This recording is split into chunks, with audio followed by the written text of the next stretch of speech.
안녕하세요. 서초구청에서 주관하는 건축사와 함께하는 건축교실. 오늘은 2022년 하반기 건축 수업입니다. 오늘은 특별히 인테리어 리모델링에 관련된 주제로 여러분들에게 설명을 드리고자 합니다. 많이들 인테리어 리모델링을 하실 때 비용이 얼마야? 또는 어떻게 해야지 될지 모르겠어. 갈팡질팡 하시는 경우가 많고요. 또 공사를 막상 시작하시더라도 민원이 걸려서 가끔은 원상복구 명령이라던가 공사 중지 명령이 내려질 경우가 많습니다. 그런 여러 필요에 의해서 저는 오늘 리모델링에 관련된 건축법과 그리고 진행 절차 그리고 거기에 포함된 중점 내용들을 아파트 리모델링과 상가주택 리모델링의 사례를 가지고 설명을 드릴 텐데요. 행위허가와 용도 변경 허가, 대수선 허가에 관련된 내용들을 함께 풀어보고자 합니다. 먼저 저에 대한 소개를 먼저 드릴게요. 저는 서초구에서 김지은 건축사 사무소를 운영하는 김지은 건축사입니다. 저는 건축 설계학과를 졸업하고 공간 디자인을 더 전공을 하면서 20여 년간 인테리어 건축 리모델링에 관련된 경력을 많이 쌓았습니다. 주로 부동산과 관련된 또 건설회사와 관련된 회사에 종사하면서 그런 프로젝트를 수행했고요. 그러다가 공인중개사 자격과 건축사 면허를 취득하면서 제 이름을 건 사무실을 오픈을 했고 그때부터 건축 설계를 함께 겸하고 있습니다. 아파트 리모델링에 대해서 본격적으로 말씀을 드릴 텐데 많은 분들이 비용과 공사 또는 디자인에 대해서 굉장히 궁금해 하실 수가 있는데 이런 것들은 사실 건축주의 주관이기도 하고 또 인테리어 회사를 어떤 회사로 만나느냐에 따라서 사실 많이 달라집니다. 그래서 저는 이런 내용들보다는 진행 절차라던가 또 특히나 아파트 리모델링에 관련돼서는 이렇게 발코니 확장의 유무에 따라서 행위허가라는 절차가 들어가는데 이것들을 상당히 모르는 경우가 많으십니다. 그래서 이런 것들을 위주로 해서 진행 절차를 중점적으로 풀어보고자 합니다. 그래서 발코니 확장이 없을 경우에 있을 경우 두 가지 사례를 나눠서 진행 절차를 한번 살펴볼게요. 첫 번째로 우여곡절 끝에 업체가 선정되고 계약을 하고 나면 이제 그 업체와 디자인과 자재 협의를 합니다. 이때 소요되는 시간은 보통 짧게는 2주, 길게는 4주 이상이 소요되는데 특별히 디자인을 좀 세세하게 하고 싶다라고 할 때는 보통 4주 이상이 걸릴 수도 있습니다. 그리고 나서 이제 자재가 확정된 것들을 가지고 공사를 시작을 합니다. 공사를 잘 하시는 분들은 뭐 4주에도 끝날 수 있다, 3주에도 끝날 수 있다 이렇게 호언장담들을 하시지만 보통은 5주 이상 걸린다고 생각을 하셔야 됩니다. 5주를 넉넉하게 잡으시고 입주를 하는데요. 여기에 발코니 확장이 있을 경우에는 행위허가와 사용승인이라는 단계가 더 추가가 됩니다. 이 허가에 대해서 이제 앞으로 더 설명을 드릴 거고요. 저는 이런 일정 말고도 사실 그 전에 건축주께서 준비해야 될 사항으로 한 달 정도를 잡으셔야 된다고 생각을 해요. 그래서 총 입주를 기준으로 해서 3개월에서 4개월은 충분히 준비를 하시고 리모델링을 시작하시는 게 좋겠다라고 말씀드리고 싶습니다. 자, 그러면 각 단계별로 뭘 해야 되는지 한번 보겠습니다. 건축주께서 준비하실 내용들은 이렇습니다. 사실은 나와 내 가족이 집에 대한 또 삶에 대한 생각들을 한번 되짚어 볼 수가 있고요. 미래에 대해서 또 생각해 봐야 될 시간이기도 합니다. 가족들의 개성이나 취미나 또 취향이 뭔지 또 그런 선호하는 분위기들이 뭔지 또 그리고 가구나 짐 정리도 또 때때로 필요하겠죠. 이런 기본적인 사항들을 정리하고 기록하는 게 중요하고요. 그리고 나서 인테리어 전시장을 시간 나는 대로 한번 둘러보시는 게 중요합니다. 왜냐하면 창호나 욕실이나 뭐 가구나 조명 등 이런 것들이 추후에 자재를 정리하는 데 있어서 건축주께서 한번 투어링을 하시거나 하시지 않거나 이 차이가 굉장히 큽니다. 그래서 많이 보시고 내가 어떤 자재와 어떤 기준을 가지고 공사를 할지 그런 것들을 미리 정리하는 게 좋죠. 그리고 비용에 대한 우선순위를 한번 정하시는 게 좋습니다. 그리고 나서 이제 인테리어 업체들을 조사하시고 그리고 견적 비교를 통해서 이제 올바른 업체를 선정해서 계약을 하시는 게 좋습니다. 그리고 나면 이제 그 업체가 행위 허가라던가 디자인 자재 협의를 이제 함께 하는데요. 행위 허가는 사실 건축사가 대행을 해야 되는 거기 때문에 계약된 인테리어 회사에서 대행을 받은 건축사 사무소에서 진행을 합니다. 이 기간은 보통 2주에서 3주가 걸리는데 입주민 동의서를 받고 관리사무소에서 필요한 여러 가지 절차, 서류들을 가지고 건축사가 대행으로 관계구청에 접수를 하게 되죠. 그러면 이제 관계부서에서 그런 것들을 허가 승인서를 내주고 이제 공사를 착공할 수 있도록 준비를 해줍니다. 한편 디자인 회사에서는 인테리어 공사에 대한 그 신고를 해야 되고요. 공사 공고문도 그 아파트 안내문에 붙여야 됩니다. 그리고 나서 이제 구체적인 디자인에 대해서 건축주와 논의를 하고 자재를 확정하게 되면서 이제 공사를 준비하는 거죠. 본격적으로 공사는 여러 가지 공정들이 붙어 있습니다. 보통 4주에서 5주 정도 소요된다고 말씀을 드렸죠.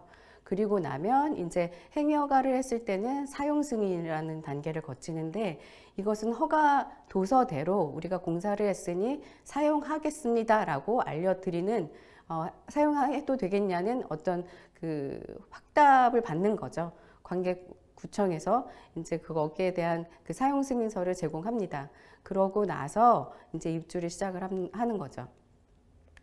이런 구체적인 단계를 거치는데 사실 행위 허가라는 게 무엇이냐 많이들 궁금해 하실 텐데 여기에는 아파트 구조에 대한 얘기와 발코니 얘기를 빠뜨릴 수가 없습니다. 그래서 아파트 구조에 대해서 한번 보겠습니다. 이 평면은 국민평형이라고 하는 85회배 정도의 아파트입니다. 굉장히 흔한 아파트 평면이기도 하지만 이걸 가지고 설명을 드릴게요. 아파트는 오른쪽에 보시는 기둥식 구조와 다르게 벽식 구조로 구성이 되어 있습니다. 보통은 오른쪽 그림처럼 기둥과 보와 슬랍으로 형성된 구조로 되어 있는 게 일반 건축물이라고 한다면 아파트는 좀 독특하게 이런 기둥이 없고 벽과 슬랍으로만 구성이 되어 있어요. 그래서 이것이 각 층마다 동일하게 반복적으로 10층, 20층까지 구성이 되어 있습니다. 그러다 보니 콘크리트가 하나의 덩어리로 일체가 되어 있죠.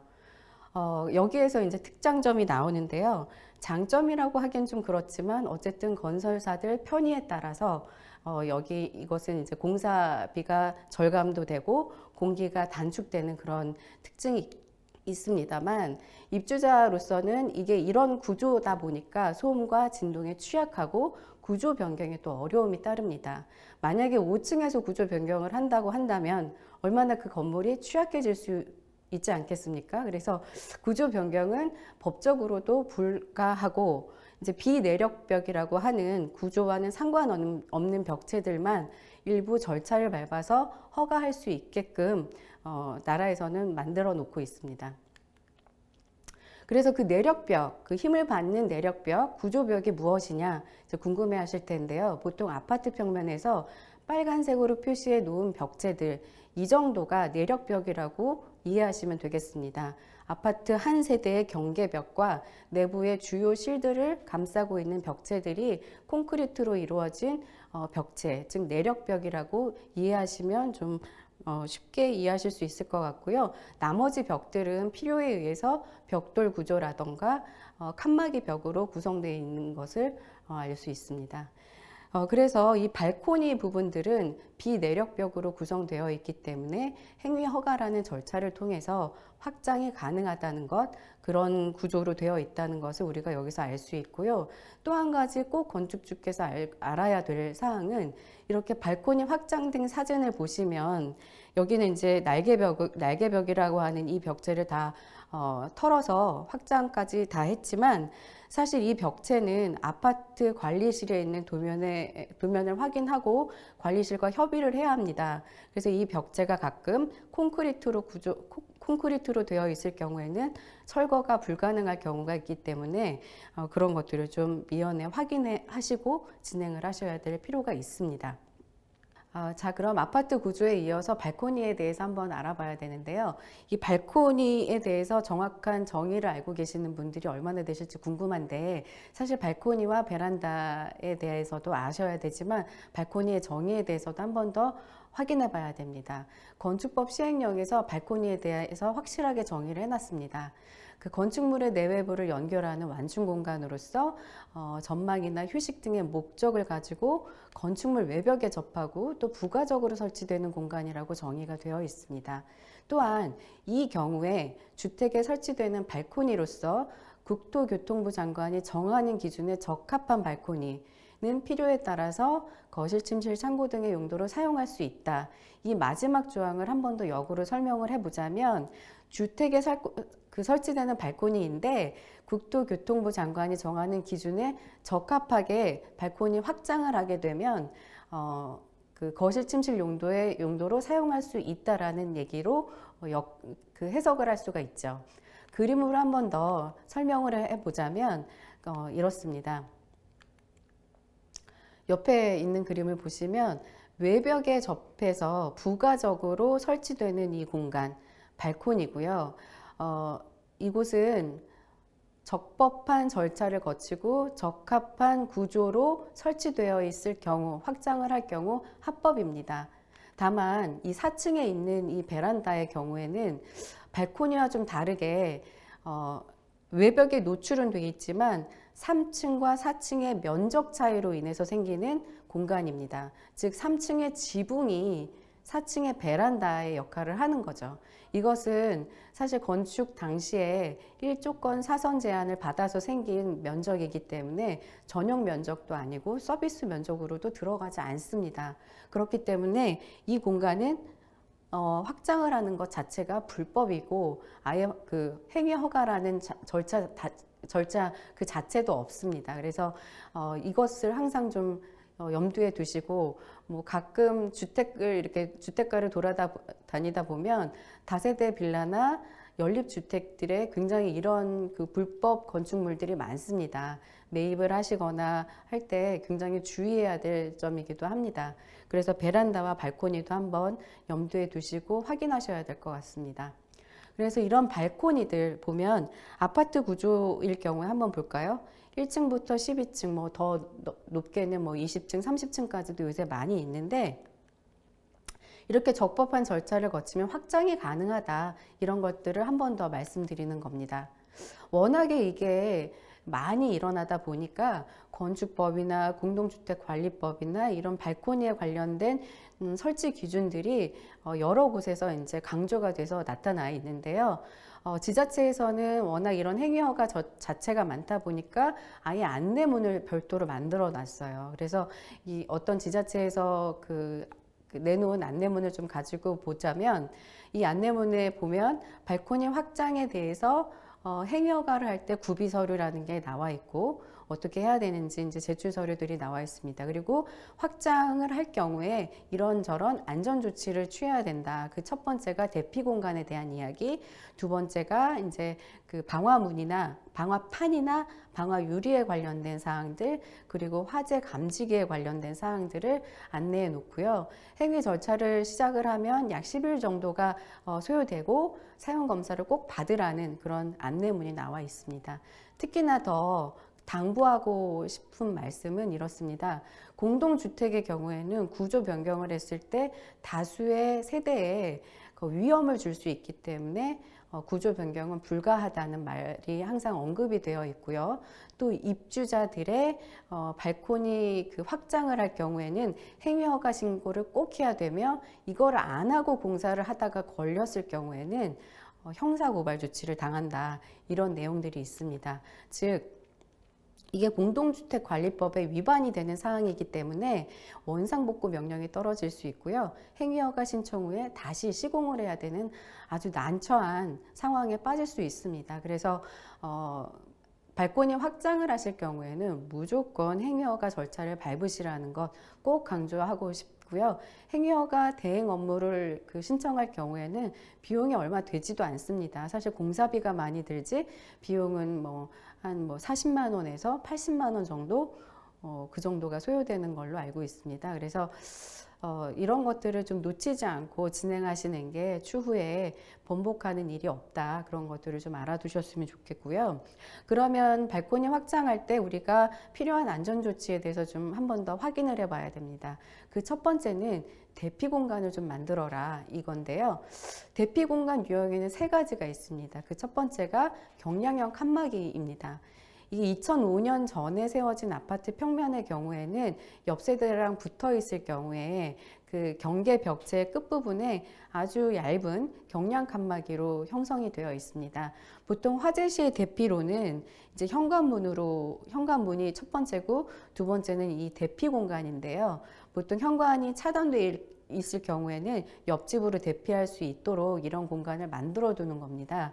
그런데 사실 사진을 보시면 아시겠지만 이 벽체 자체가 아이나 여성분들이 뚫고 지나갈 수 있을 정도로 굉장히 얇게 형성이 되어 있어요. 약하게 형성이 되어 있는데 이런 공간에 물건을 적재하는 경우가 아주 많습니다. 그래서 이런 것들을 좀 이번 영상을 통해서 이런 대피 공간이 내 집에 있다면 그 앞은 사고가 나건 안 나건 간에 물건 적재를 좀 지양하셨으면 하는 바람으로 좀 알려드리는 거고요. 이런 대피 공간이 있다면 확장을 해도 괜찮다라는 말씀드리고, 두 번째 대피 공간의 유형은 체류형이라고 하는 대피 공간 유형입니다. 이것은 뭐냐면 이렇게 아래 보시는 것처럼 단독실로 구성이 되어 있는 경우인데요. 사진으로 보시는 게 더 이해가 빠르실 것 같아요. 이렇게 발코니 한 곳에 이렇게 독립실을 만들어서 갑종 방화문이라고 하는, 요새는 60 플러스라고 하는 방화문을 사용하는데, 이게 뭐냐면 연기나 불꽃에 60분 이상 차단할 수 있도록 만든 방화문을 말합니다.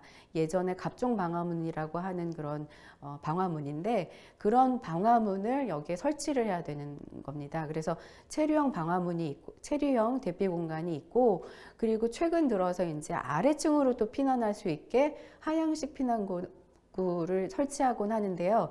이것은 이렇게 대피 공간 안에 설치하기도 하고 발코니 한 곳에 그 바닥에 설치하기도 합니다. 그래서 이런 대피 공간 유형들이 세 가지가 있다라는 것을 좀 확인하시면 될 것 같고, 대피 공간을 또 설치하지 않아도 되는 경우도 있습니다. 그 한 층에 세대가 있는 층에 2개 이상의 직통 계단이 있을 때는 안 해도 되고요. 또 3층 이하의 세대, 즉 3층, 2층, 1층은 이런 대피 공간을 만들지 않아도 됩니다. 그리고 발코니에 이렇게 하향식 피난구가 있을 때도 별도의 대피 공간을 만들지 않아도 됩니다. 그러니까 나머지 4층 이상부터는 대피 공간을 만들어야 발코니 확장을 할 수 있다는 거죠. 그리고 두 번째 안전조치는 방화판 또는 방화유리인데요. 이것을 설명하기 전에 사실 이 사진을 한번 보시면 더 이해가 쉽습니다. 화재가 나면 화염이 상향하는 그것을 알 수 있습니다. 그래서 그 화재 시에 이런 안전조치를 만들기 위해서 방화판과 방화유리라는 자재를 그 거실 발코니 확장하는 부분에 사용하도록 권하고 있습니다.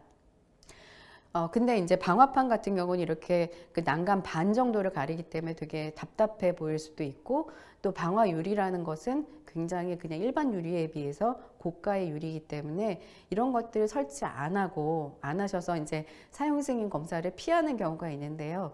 사용 승인을 피하게 되면 추후에 불이익을 받을 수도 있습니다. 건축물 대장에 이게 변경 신고가 안 되기 때문에 나오는 불이익이 있을 수 있기 때문에 이런 것들을 적법하게 설치하시고 사용 승인을 받기를 저희는 추천드립니다. 근데 이런 것들을 설치 안 해도 되는 기준이 또 다행히 있습니다.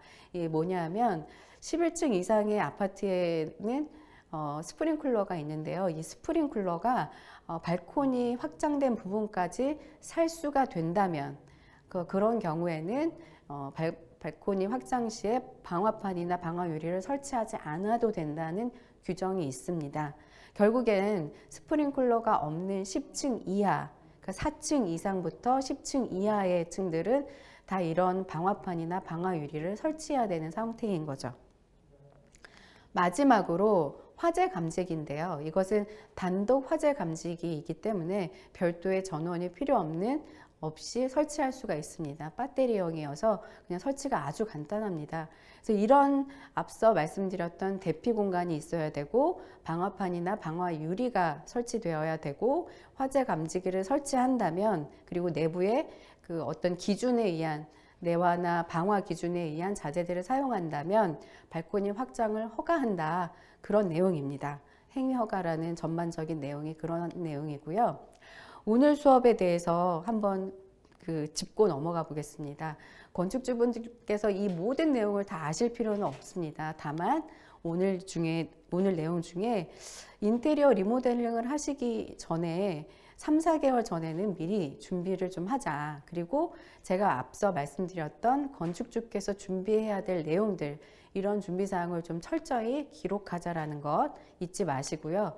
두 번째는 발코니 확장 시에 행위허가와 사용 승인을 꼭 진행해야 한다.